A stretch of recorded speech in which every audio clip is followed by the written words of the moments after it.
I have two podcasts, this one and another one called Love and Abuse. If you have what you would consider a difficult relationship, whether it's family, romantic, or something else, head over to loveandabuse.com and it may help you determine exactly where the problem lies. Life presents the toughest challenges. Every day you are faced with decisions that test your ability to express who you really want to be in this world. We're told to keep saying affirmations and keep thinking positively, but what do you do when that stuff doesn't work? Welcome to the Overwhelmed Brain, where you'll learn to make decisions that are right for you so that you can create the life you want now.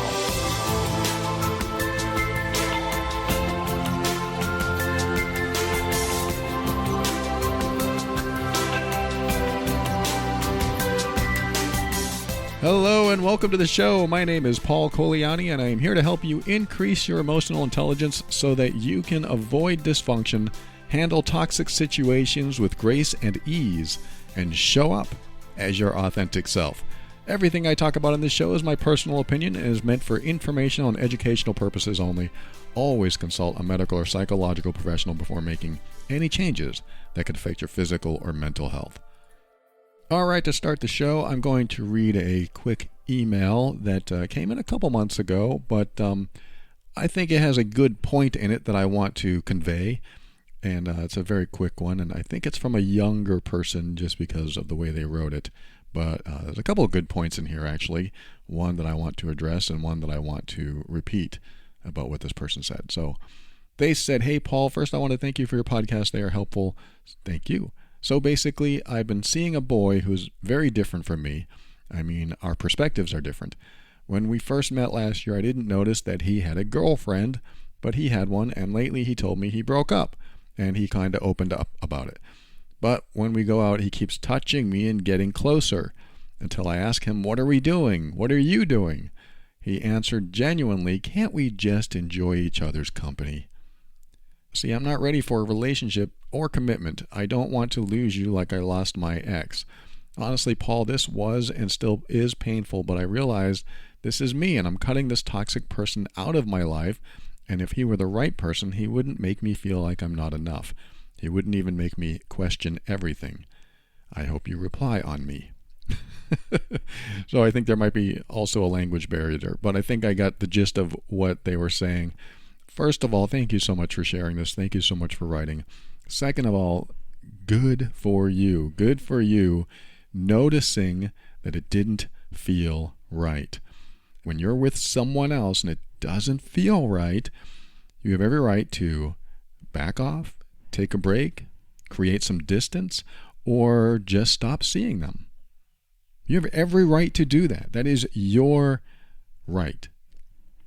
That is your right, and it is your responsibility. It is your responsibility for you to take care of you. Not that other people can't take care of you as well, and not that it's not their responsibility if they are doing something that's uncomfortable for you, because it is up to you to say no. It is up to you to say, this doesn't make me feel comfortable. And if they don't stop, you move away, you distance yourself, or you leave and never come back. There's a lot of people listening right now that already know this, and that's awesome. But there are people out there that don't know it is your right to do this and your responsibility. I know I'm putting a challenge on you. If you find yourself in a position where you feel uncomfortable with someone else, you have every right to take care of yourself. You have every right to say, this makes me uncomfortable. I'm going to sit over here, I'm going to walk away, I'm going to leave, or don't say anything and just leave. Because you are the most important person in your life, and you need to take care of that person as if they couldn't take care of themselves. I know that sounds weird, but this is kind of how I do it. If I'm in a weird situation, if I'm uncomfortable, I might actually, in my mind, step out of myself and say, "Paul, I'm going to take care of you. I got this. I'm going to take care of you. You're not going to have to deal with this. I'll take care of it." I look at that as the adult in me stepping up for me and standing up for me. So there is whatever you want to call it, an adult, a protector, a warrior, a guard, whatever you want to call what's inside of you, you can either become that or step outside yourself and be that, if that makes sense. That sometimes I do that. Sometimes I'm in a position where I'm nervous, I'm concerned, I'm not sure how things are going to go. So I might step outside myself and say, look, I got this. So I want you to say that in your mind. I got this. Don't worry. I'll take care of this. Hey, that person's being a little too forward. I'll take care of this. Don't worry about it. It can really help. It can give you some power where you didn't think you had it before. So keep that in mind. And to the person who wrote, good for you, like I said earlier, this is something that if you are young, very good to learn it now. The younger you are when you learn this, the better your boundaries will be when you grow older. Now, there are situations where you might say no, and they might not back off. They might not let you honor yourself and protect yourself. I'm not going to get too deep into that today, but if someone becomes aggressive towards you or too forward and they're not giving up or not backing down, you might have to get out of there as soon as possible. And in this case, if this person kept touching you and they wouldn't stop, you are going to have to do something a lot more aggressive than you've been doing. Don't be afraid to not be nice. And this is a slippery slope because I could tell you that and they could hurt you. So I want you to be really careful here. Try not to get in situations where you have nowhere to run and nowhere to go. You want to make sure you have an exit strategy. If you don't know someone too well, you don't know what they're going to do, make sure you have an exit strategy. And B, play out in your mind what you would do if they wouldn't say no. There's a lot that can happen. There are people that don't like when you honor yourself. Unfortunately, those people exist, and we have to be careful about them, and we don't want to give away our power to them. We want to keep our power, and how do we do that? We stay aware, we stay alert, we stay perceptive, and we make sure that we don't get into those situations in the first place. So if you don't know someone too well, or you think you know someone well enough, I would still say give yourself an exit plan. And I'm talking to people that really haven't experienced this yet. This may not be you. Anyone listening, this may not be you. So the people that needed to hear that, you have every right to honor yourself, protect yourself, distance yourself, separate from people that are toxic and or dangerous, and go your own way. And you don't have to give a reason why. If you feel like you're in danger, or if you're even just uncomfortable, you don't have to give a reason. You just have to honor yourself. In fact, the reasons can slow you down and can cause you to justify behavior that you already feel uncomfortable with. It's sort of like when I first met my girlfriend, we had conversations about trust. And I forget what we were talking about, but I said, if I said duck, meaning watch out, I have a feeling you'd say why. Meaning, watch out, honey. And she would say, what? Why? And I told her that because she always seemed to question everything. I mean, there's nothing wrong with questioning everything, but there's a point where you can trust someone, and instead of saying why, you say, okay, I'll duck, or you just duck. You just watch out. If I say watch out, you should duck. You should try to get out of the way. You should cover your face. Do something. Because I may not be able to get all of the words out of the way. Watch out. I just cut this tree and it's falling near you and it might fall on you. That might be too long to say. So watch out is look around really quick and get out of the way. I think she got that, but I don't know if she would actually do it. I don't know if she's in that space to fully trust anything anyone says, really, not just me, because she has had trust issues in the past and she wants to know the reason why she should do something before she does it. But I think our relationship has developed over the years, so she's starting to trust me more. Hopefully that's the case, and hopefully I never have to say, watch out, but you get what I mean. There are people out there that question why and look for the reasons when I'm telling you, don't try to find a reason or justify someone's behavior when you feel uncomfortable. Just get away for a little bit and then you can process it. Sometimes you have to do that. So to the person who wrote, thank you so much for sharing this. I'm so glad that you are getting rid of toxic people in your life. You're cutting them out.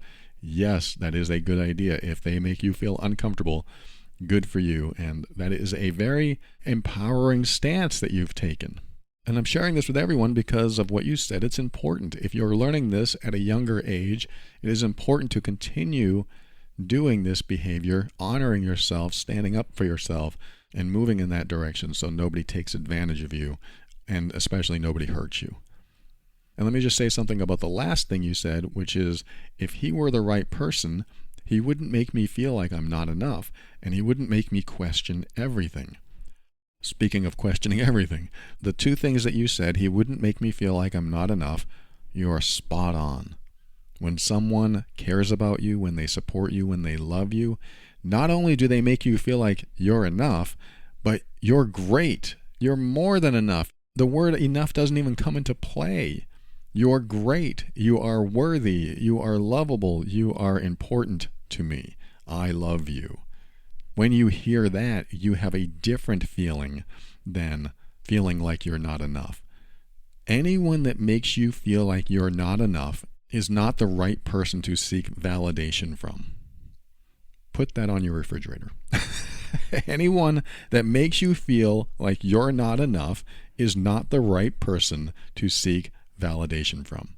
Or if you want to speak grammatically correct, from whom to seek validation. So for anyone that makes you feel like you're not enough, they are not evolved enough to have a healthy relationship. That doesn't mean they can't have a relationship, and that doesn't mean they can't learn. But if they are making you feel like you're not enough, you're not worthy enough, you're not important enough, you're not lovable enough, they are the wrong person from whom to seek validation. Is that right? From which to seek, from whom? Well, no matter what, people who love you and support you will never make you feel like you're not enough. That's not how it works. That's not how relationships work. When you're with the right person, you will always feel like you are not only more than enough, but you are loved and adored and supported, and you feel like they actually care. That is important, and that is what I like to see in relationships. So I want to thank you, this person who wrote. I appreciate you. Thank you for sharing that, and I'm glad I got a chance to talk about what you said in here, because it sounds like you're on the right path, and it sounds like you're going to be fine in life. And if you're not really young, and I just assumed that, then I apologize, but what I just talked about is still valid. So again, thank you. And now I'm going to read another message. This person wrote, "Hi Paul, thanks for all the great content. You are welcome. I just listened to your episode on emotional triggers.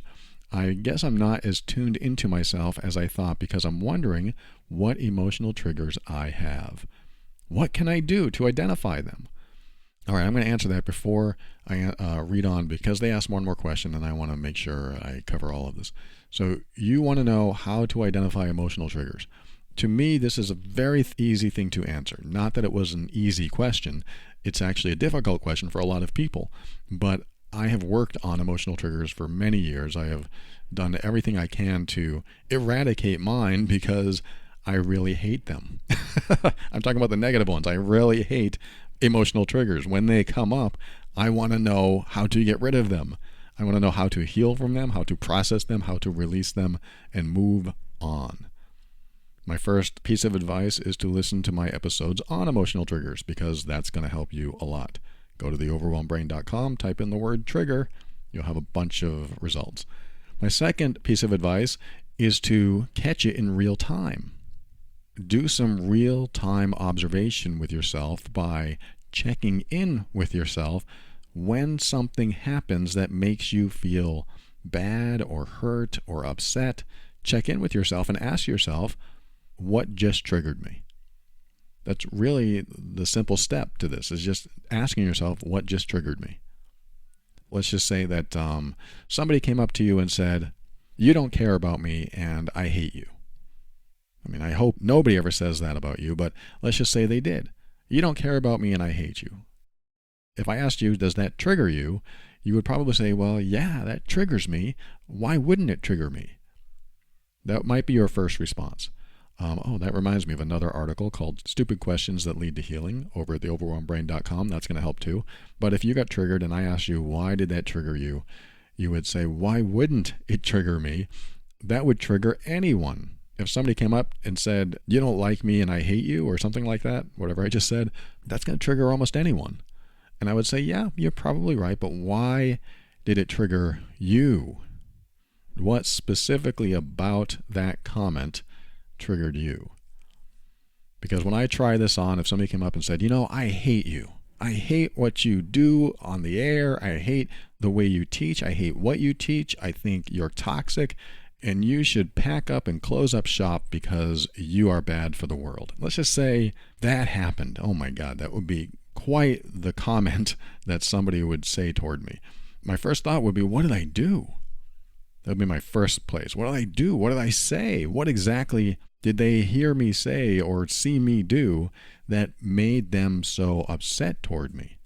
So that would be my first thought. My second thought might be a feeling like, oh, that hurts. I put my heart and soul out in the air. I'm very transparent, or at least this is what I think I am. I'm very vulnerable, at least I think I am. And I just put myself out there and try to be honest with people, and I try to help. So I feel like I'm helping. I feel like I'm doing everything I can to give away as much helpful information as I can, yet somebody says I'm being hurtful, I'm toxic. And so if I ask myself, well, what exactly about that triggers me? I think I would start with, why don't they like me? Because I would want to know why they have such animosity toward me. But I would dive into the feeling of not being liked and how that is a problem. This is where I drill down or drill into the issue. So the issue for me is, why don't they like me? Okay, let's drill into that. Let's just say they don't like you. How is that a problem? Well, if they don't like me, it's a problem because I don't think I'm putting myself out there as unlikable. And I'm still not anywhere close to the emotion or the feeling that I have, but I'm just going through some questions in my mind. Okay, let's just say that's true. I'm putting myself out there and I think I'm likable. I think I'm helping, yet this person says I'm not helping at all. In fact, I'm hurting them and others. And so I would have a feeling of maybe insecurity. I would maybe feel a little less confident. I would feel incompetent because somebody's calling me out. There's a feeling that maybe I am wrong about something. So now I'm questioning myself. I'm losing trust in myself. I'm losing trust in my ability to teach. And I'm going through this thought process, drilling in deeper and deeper inside myself to understand where this trigger comes from. What if I did give the wrong information? Now I feel like I'm to blame. Like I feel like I've been irresponsible. So now I'm getting even closer to that emotional trigger. We're not even there yet. It's just I'm getting closer and closer because I'm drilling into this. I feel like I'm to blame. I feel like I'm irresponsible. This hasn't been proven yet. They haven't proven to me that I'm wrong or hurtful, and I haven't even proven to myself that I've been hurtful. But doubt comes up. Somebody calls you out, they put you down, and doubt comes up. Now I have this doubt and I'm questioning myself, maybe I did do something wrong. So now I'm starting to feel like I'm being accused and maybe that accusation might be justified. So let's drill into that. What would happen if that were true? What if I was being accused? What if it was justified for some reason? How is that a problem for me? Well, if I'm accused, then there's a big trust issue, and I really put myself out there as an honest person, and if I'm not trusted, there's something even deeper in there. Something about trust. Something about really wanting to be trusted because I feel like I am being honest. I feel like I'm doing my best. But then that doubt kicks in. Maybe I'm not doing my best. Maybe I'm putting out bad information that's causing harm to people. All from one person's comment. One person can put you in a downward spiral of self-doubt and lack of trust in yourself and lack of faith in your abilities and lack of faith in your skills, all from one person that puts you in that self-initiated downward spiral of feeling insecure, unworthy, incompetent or not confident, all of the insecurities that maybe you thought you dealt with or maybe you're still dealing with, because when something like that happens, your insecurities might kick in. Even insecurities that you weren't aware of, because somebody is calling them out and putting them on the table and showing you, hey, this might be you. Or they might say, this is you. And you now have to figure out if that's true. But instead of jumping into knowing it's not true, you jump into, what if it is true? So I think it's important to take yourself on this journey of drilling in and drilling down. And it's interesting how I just kind of went through this with you in real time, where somebody said, I hate you, and it really led to a trust issue for me. And that may not even be the deepest part of this. Let's just say, let me drill in even further. Let's just say that it was a trust issue. Let's just say that they didn't trust me, and now I have to deal with that. How is it a problem that they don't trust me? Well, if they don't trust me, then I feel like I'm not liked. I feel like I'm alone. I do feel unloved. I do feel like I'm not part of something bigger, maybe part of a family or part of being accepted. Now I feel like I'm being left in the ditch alone to fend for myself. Now I'm starting to experience a more primal feeling of fear. There's some sort of fear kicking up in me. If I'm not trusted, that means I'm not liked, I'm not loved, I'm not accepted in the group, in my social circles, in my family. And if I drill even further than that, if I go even deeper, how is it a problem that I'm in the ditch left to fend for myself and nobody loves me? I feel like I'm completely alone, I have no resources, and I'm pretty much gonna die. I went from somebody telling me they hate me to feeling like I was going to die. And I did that verbally with you to take you into the drill down process, because this is how you discover what triggers you. I mean, a lot of this is how you get into your triggers, but to discover what triggers you, you catch it in the moment, and then you drill into that so that you can discover what you are really hurt by or offended by or what you're afraid of, which will help you discover if you really should be hurt, afraid, or offended. Because what ends up happening is that you discover these deep down understandings of yourself that when you are able to open yourself up and see what's inside, you might realize that there's really no reason to be triggered in the first place. Now, you might still be triggered after you discover all of this, but instead of dealing with a person telling you they hate you, you might have to deal with a fear of not being accepted. You might have to deal with a fear of not being loved, a fear of being alone, or whatever fears come up for you, if it's a fear at all. But it usually is a fear. It usually is a fear. And just to put a cap on everything I just said, I will even go further. I will drill down even further than that, than where I ended up, which is I'm afraid I'll die, and ask myself, okay, let's just say I died. How is that a problem? Where do you go when I say that? When I say that to myself, suddenly the problem goes away. Now, I'm not saying, you die and that's how you fix the problem. I'm saying when you try this in your mind, when you go past the problem that the ultimate fear might be the fear of death, or at least in this case, what would happen if death occurred, bringing yourself into the worst case scenario, how do you feel after that point? And when you do this in your mind, you bring yourself past the box that you've created for yourself that you're always thinking in. Does that make sense? When you are thinking inside the box that you've thought in all your life, and you take yourself outside of that box, and the box contains the origin of your emotional trigger, which might be the fear of something big, or the fear of death, or the fear of something else. When you push yourself past what's in the box, you get to find out if the fear's still there.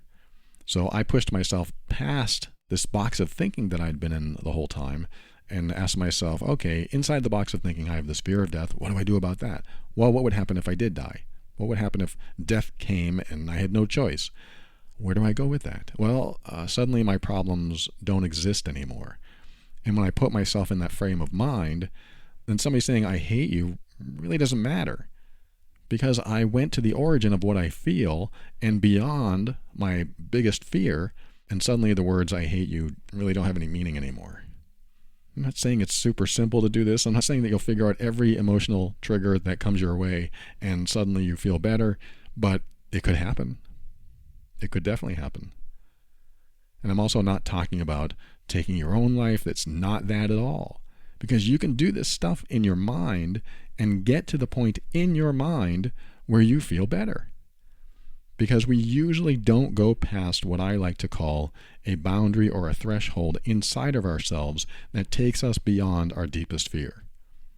If we take ourselves beyond our deepest fear, our deepest concern, we break through a wall, usually the wall of the box where all our thinking takes place, and we discover a new feeling on the other side of that wall. Because we're taking our thinking beyond the box of thinking that we usually think. I hope this isn't confusing, but it's how I think. It's where I go with it. This is why when an emotional trigger comes up for me, I take it to the deepest, darkest places and break through whatever's there and realize that these are all self-imposed, self-initiated fears that when I get past the limit of my thinking and go even further, sometimes the emotional triggers disappear by themselves. So that is the deep answer to your simple question, how do I figure out what my emotional triggers are? I hope that helps. I'm going to read the second part of your email right now. It says, also, thank you for your advice from a posting that I made on one of your posts about infidelity. I found a therapist who answered the 3 questions you suggested in a way that made me feel that she would be the most helpful. She is helping me deal with anxiety regarding my husband's affair, and he and I are working to repair our marriage. I appreciate all of the information you deliver. You are welcome, and I'm sorry you had to go through this with your husband, and I hope everything works out in the best way possible and you find healing. And just because you mentioned it, and I wasn't actually prepared for this, but just because you mentioned it, I'm going to tell everyone else what those 3 questions are, because I do remember this comment. She said, I need to find a therapist that deals with what I'm dealing with, but how do I find the right one? So I remember giving her the 3 questions, and I'm going to pull up that article right now and find those 3 questions. Hold on one second. It's called Surviving Infidelity, an Overlooked Warning Sign and Healing After the Cheating, over at theoverwhelmedbrain.com. And here's her comment. She said, I'm in the shoes of one of the ones who was cheated on, and I'm having major trigger issues. This explains her question today. I can't even watch movies or TV shows where a couple has any romantic involvement, as it brings up thoughts of my partner with another woman, and I feel physical pain.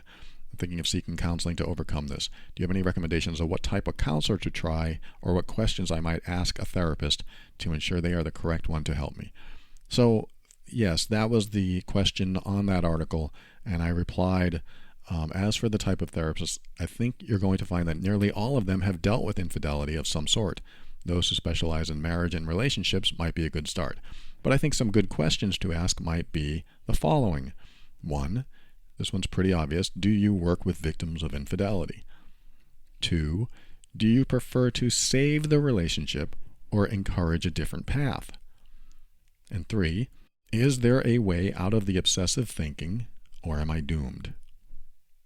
Those are the 3 questions. If you need to heal from infidelity, those are the 3 questions I suggest you ask. And there's a specific reason I suggest you ask 2 and 3. Number 2, do you prefer to save the relationship or encourage a different path? I think it's important to know what the therapist has in mind. I believe that it's important to consider all options. You could choose to save the relationship, or you could choose a different path. I believe a good therapist will guide you down the path you want to go. Not the one they want you to go, the one you want to go. And I wrote in my reply, so if they answer, it depends if you want to stay in the relationship or not, I told her that's a good start. If, however, they say, I always encourage working on the relationship or something similar, I think you're going to be in a situation that has bias, and that may or may not work out for you. I mean, it could work out great, but if they already have bias, again, I'd be wary. Number 3, is there a way out of the obsessive thinking, or am I doomed? I think that's an even more important question, because your memories are your trauma regarding the infidelity, and you need to know if the therapist can work with you on this. Every time you see a visual, you feel a certain way. You need to get to the point where the visual doesn't trigger the pain. And I told her, I'm willing to bet that you think about the visuals often, and that's what I mean by obsessive thoughts. Ideally, a therapist is going to be able to describe what you're going through without you saying much at all. For example, you're probably feeling a lot of PTSD, and every time you think about it, it's like your heart being ripped out. If a therapist says that to you, they probably understand what you're going through. They may not know the exact words to describe your feelings, but they're going to be close. So that was my answer to her, and this is her writing back, when was this? Several months after she wrote that question on that article, and I'm sharing it with you because she asked. It's really not the topic of today's episode, but I wanted to share it with you because I like to cover as much as I can and try to get to every part of the question that people ask. Thank you for writing. Thank you so much for sharing that. I'll be right back with another quick question, and then we'll end the show. So be right back after this.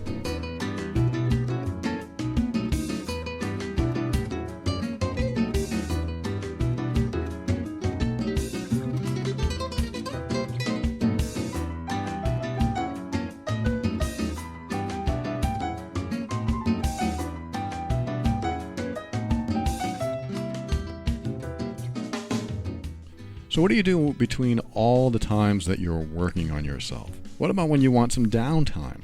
What do you do when you are healing and processing and you just need to give your brain a break? You know, it could be that overwhelmed brain. If it's overwhelmed, play the match 3 or casual mobile puzzle game called Best Fiends. You know, I'm going to make an admission here. I started playing video games when I was 10, so that was like 1980. The Atari came out and I got hooked, and it really did help through some of my rough childhood. It might be odd to hear that a video game was helpful through the rough times, but for me it was that escape that I needed.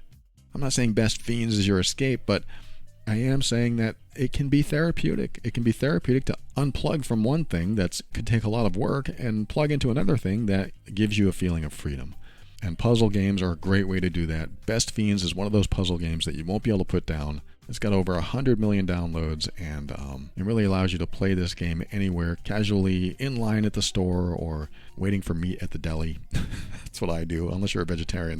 That doesn't apply, but I highly recommend you check it out. It's Best Fiends, like friends without the R. You get to solve tons of fun puzzles with just the right amount of challenge and strategy involved. And it's way more fun than smashing candy over and over, if you know what I mean. And if you don't, then you got to try it. You got to try it. When I pull it out whenever I'm just sitting there waiting. I can't meditate everywhere I go. Sometimes I'm just waiting, and sometimes I just need to play. I want you to check out Best Fiends. Download the 5-star rated puzzle game Best Fiends for free today on the App Store or Google Play. That's friends without the R. Best Fiends.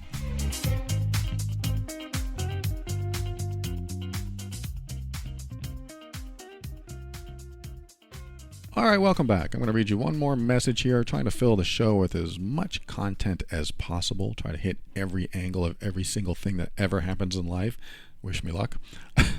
This is another relationship question, actually, but it has to do with someone who was hurtful or emotionally abusive toward someone they cared about.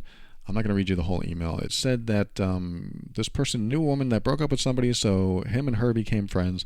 And then he thought that they were eventually going to go out, but then she started dating someone else, and he became passive-aggressive because he thought that he should be the one that she would pick. So he felt a constant feeling of rejection, and he took care of her in a lot of ways. And then he said he was pulling away emotionally, and I guess they were living together, and he eventually moved out of the house, and he started feeling better. We hung out a few times, and it led me down the same path. So we stopped communication for many months. And the kicker is we all work at the same place, so we can't avoid seeing each other. We talk here and there, but now the friendship is very badly damaged. I want to tell her that I'm sorry for the times I was hurtful, but I don't know if it's better to just let things be and try to move on from it or not. I love your show and the work you do. Okay, thank you so much for sharing that. And the question I'm getting from you is, hey, I hurt someone, and we went back and forth, and I hurt them again, and we work together, and I see her all the time, so is it better to just kind of let things go and let things play out the way they need to be played out, or should I actually say something? Should I say I'm sorry? This is reminiscent of a message that I just got yesterday for the Healed Being program that I do. If you're not familiar with that, it's for the emotionally abusive person that wants to change over at healedbeing.com. People who join that program actually get what I call the Q&A lessons. And one of the questions, Q&A, questions and answers, one of the questions was had a lot of similarities to yours about, should I say I'm sorry or should I let it go? Should I just let things play out the way they are? So I responded in one of those Q&A lessons, and what I said to that person was that if you choose to apologize, you must do so with zero expectation of a response. You must do so also with zero strings attached. Because there's a difference between apologizing to someone and asking for forgiveness, like, hey, I'm so sorry, do you forgive me? Because that's an expectation. It's a string attached. And saying it without asking for anything. For example, hey, I just wanted to let you know that I realize how much pain I caused, how much trouble I was, and I want to apologize about that. I'm really sorry. You don't have to say anything. It's just been on my mind, and I realize what a jackass I've been. I realize that, and I'm sorry. I just want to let you know that. And then go away. Walk away. Don't expect a response, and don't follow up. Don't go back and say, hey, did you think about what I said? Zero strings attached, 100%. No expectations. Because as soon as you put an expectation on it, it can be seen, and maybe rightly so, as a manipulation. I'm not saying that you would intentionally want to manipulate, because some people, they want to know if they were forgiven or if all is well now. That doesn't matter. What matters is you get it off your chest and say your part, and what you're doing is you're passing the baton. Or what I like to say, the ball is in their court now. You whack the ball over there, it's in their court. Whether they choose to hit it back or let it go or whatever they want to do with it, it's their ball now, and they can do whatever they want with it. And if they choose to never, ever do anything with it, you need to be okay with that. Maybe not okay, but at least accepting. At least accepting of them responding or not. So I hope that makes sense. That's all I have for you. If the idea of apologizing is on your mind, you must do it with no expectations and no strings attached. Do not look for forgiveness. I know that might be against what some people say, but being forgiven isn't the goal. The goal is to get it out of your system and say what is meaningful to you without putting them on the spot to forgive you or say it's all forgotten, don't worry about it, say it's water under the bridge. That doesn't matter. If they choose to say that, that's up to them. But don't look for it, don't wait for it. Just say your piece and move on. So this is where I go with this, is if you feel like you can't get it out of your mind and it's on your conscience, then maybe you should. Maybe you should just go up and say, I was passive aggressive, I was hurtful, I was very unfair to you, and I apologize about that. And that's all I want to say. I'm just sorry. I realize now what I did, and that wasn't right. So I just want to tell you that. Thanks for listening. And then walk away. And mean it. I mean, don't do this as a manipulation, thinking that, okay, now they're going to come back and say, hey, what you just said, that could come up in your mind, like, oh, they could say something. Yes, absolutely. But don't put it out there in your own mind. Like, don't say, I'm doing this because I want a response. You want to do this because you feel like it's the right thing to do for you. And saying your part gives them an opportunity to say their part if they have a part. And if they don't, that's fine too. At least your job is done. You are clearing your conscience because you feel bad about something you did. So that is where I go with that. I hope that helps. Thanks for listening. I appreciate you. Thanks for tuning into another episode of The Overwhelmed Brain. I hope this episode has been informational, educational, and allows you to improve some area of your life. Even if it's a tiny little step forward, at least it's a step forward. When we come back, I'll say my thank yous and my goodbyes and my final words right after this.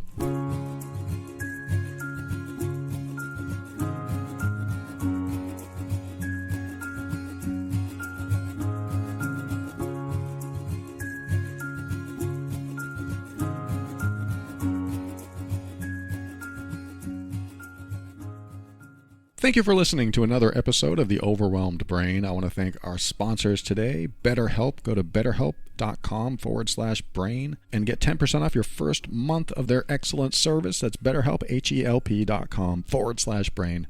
And I also want you to download Best Fiends for free today on the Apple App Store or Google Play. That's friends without the R, Best Fiends. And I also want to thank our financial backers of the show. They are the TOB patrons. These are the patrons of the week. I read you the names every week of people that are supporting this show, and I very much appreciate it. I am so grateful for the following: Lucy, Veronica, Holly, Monica, Larita, Leela, Adriana, Julia, Anna, Vanessa, Chelsea, Deborah, good to see you again, Deborah, Linda, Christy, Maud, good to see all of you. Thank you, patrons, for your support. I appreciate you.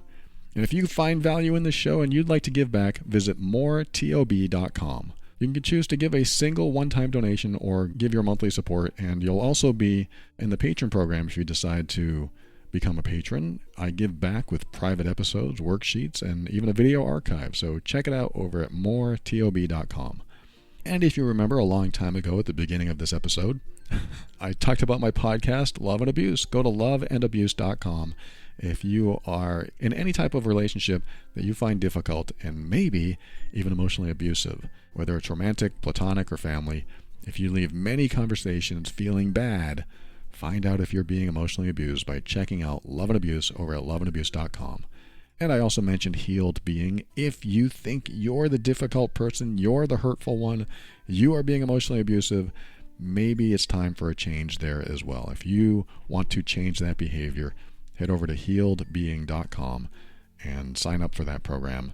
It is life-changing. And finally, thanks to Kevin MacLeod of Incompetech.com for some of the music transitions in The Overwhelmed Brain. And I'm going to read you one last message. It is a message-packed show today.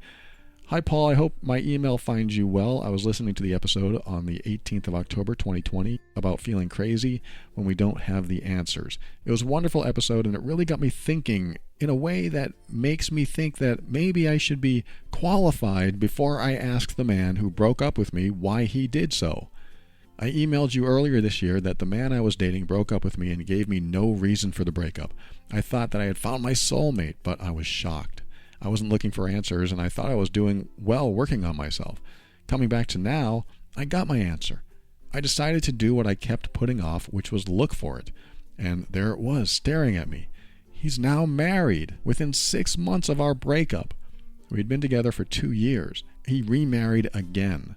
I'm going to work on this because, as I gather from being an ardent listener of your show, I am addicted to working on myself. Listening to your show and working on myself has blessed me with such beautiful tools to fall back on and save myself. I will survive this and get stronger. I'm glad I don't have to carry around false hopes and beliefs, and I also have the answer to the question, what comes out of you when someone says no?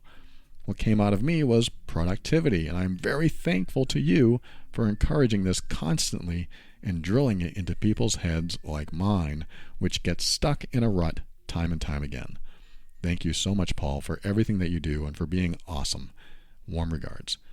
Thank you so much for warming my heart. Your regards are very warm. Thank you for your words. I'm sorry you had to deal with that, and I'm so glad that you do have tools and resources to get through this. And what you're getting through is your thoughts. You're getting through what your brain is doing to you. That's why I call this the overwhelmed brain. We overwhelm ourselves with thoughts that aren't productive. There are people listening right now that are having very unproductive thoughts. You know, your email was about being productive. You got productive, whether from listening to the show or learning stuff on your own or figuring stuff out. You got productive. That's where you went. You decided to get productive. That's a fantastic place to be, and it's a lot better than dwelling in the past. If you have any obsessive thoughts and you dwell on those thoughts, you have to listen to my episodes on obsession. You have to. I mean, it's required. I did so much introspection and reflection and meditation on obsession that if you are obsessed about any thoughts about any person or anything in your life, go to theoverwhelmedbrain.com. Type in the word obsess, just the word obsess. because you're going to find variations of the word obsessed, obsession, and such. So just type in the word obsess, O-B-S-E-S-S, and you will be presented with some very important work. Yes, I'm saying this. I'm patting myself on the back. Not that I think I'm the best, but I just believe that the tools that I've presented on those episodes and in the articles that I've written are very effective, and I've gotten feedback from others saying, thank you for these articles, thank you for these episodes, because they have changed my life. I do not obsess anymore. Obsession is one of the hardest things I've ever had to tackle and I've ever had to deal with. The people that I've worked with, the people that have written to me, that have had obsessive thoughts, no matter what I tell them, I could tell them the exact answer on how to get out of their obsessive thinking. It is so hard for them to apply it. That's why I came up with these resources. If you have trouble applying anything about your obsessive thoughts, listen to my episodes on obsession and apply them. If you don't apply them, well, that's a problem. You need to obsess about applying them. But I get it. I mean, I used to be obsessed. In my 20s especially, I would become obsessive. What is she doing? Where is she now? Who is she talking to? It was always about a romantic partner. What is she doing now? What is she telling her mom? What is she telling her therapist? So obsessed, so insecure, so possessive, so jealous. There's so many things that make up obsessive thoughts that you need to work on if you're in that state of mind. And I get it. There's some things that you can't stop obsessing about. I can think of a few things that I'm not going to mention because I don't want you to obsess about them, but I can understand how people get obsessed.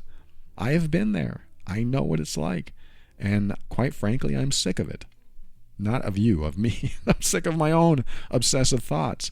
This is one of those things, when I have an emotional trigger, I want to open it up. I want to unwrap it. I want to break it down and drill into it. I want to get to the bottom of it. Just like an obsessive thought, I want to get to the bottom of it. This is the kind of work that I apply all my effort, all my energy into, just to make sure I cover every aspect of it to help you get through it and out of it. So I want to thank this person for writing and for sharing where she is. There's probably some stuff we can talk about in this email too, like he got remarried again, only 6 months later. What does that mean? It doesn't matter what it means. You can continue focusing on what he did and why he did it, but it doesn't help you at all. What's a good answer? Is there ever going to be a good answer for something like that?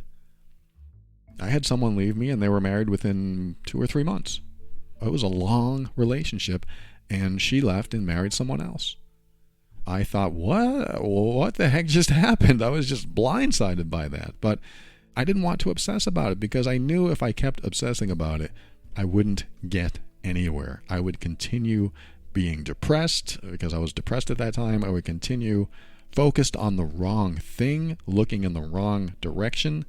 That tiny little mirror in your car that you look in every now and then to make sure that there are no cops. They may not be you, but you know what I'm saying. If there's a cop behind you, you might tend to follow the speed limit and stuff. So you look in the rearview mirror, and of course you look in the rearview for other things. But emotionally speaking and obsessively speaking, that little mirror in your car isn't to be stared at. Yes, you can glance in it every now and then, but it's always about forward motion. It's always about moving in the right direction, going forward. And yes, you might have a thought that comes up that causes you to look in the rearview mirror, but if you stare at that rearview mirror and you're always looking in it, you're gonna crash into something. You're gonna hit something. It's gonna hurt, and it's going to affect you negatively. It's going to hurt. So you are hurting yourself by staring in the rearview mirror. And yeah, you could hurt others too. You could hurt people that really care about you because they may be with you. They may be in this ride with you, and you don't want to hurt them, of course. But my goal is to make sure that you're not staring in the rear view, whether you're alone, whether you're with somebody else. It doesn't matter because you have to move forward. And the more you move forward, the more the future replaces the past. The more the present replaces the past too. But if you make the present about your past, you don't get the future you want. Maybe that's another quotable for your fridge. I appreciate you so much for tuning in today. Thank you for making it to the end of this episode. I think of all the people that stop halfway through and never hear the end and wonder if this was what they needed to hear today, but they decided to tune out. I hope that's not true, and maybe that's a little bit presumptuous on my part, but no matter what, I do what I always ask you to do every week, which is just keep an open mind, because you never know when that perfect thing will hit you at that perfect time that changes everything. By keeping an open mind, you get to step into your power. That's how you create the future you want. Always take steps to grow and evolve. You are powerful beyond measure. And above all, and this is something I absolutely know to be true about you, you are amazing.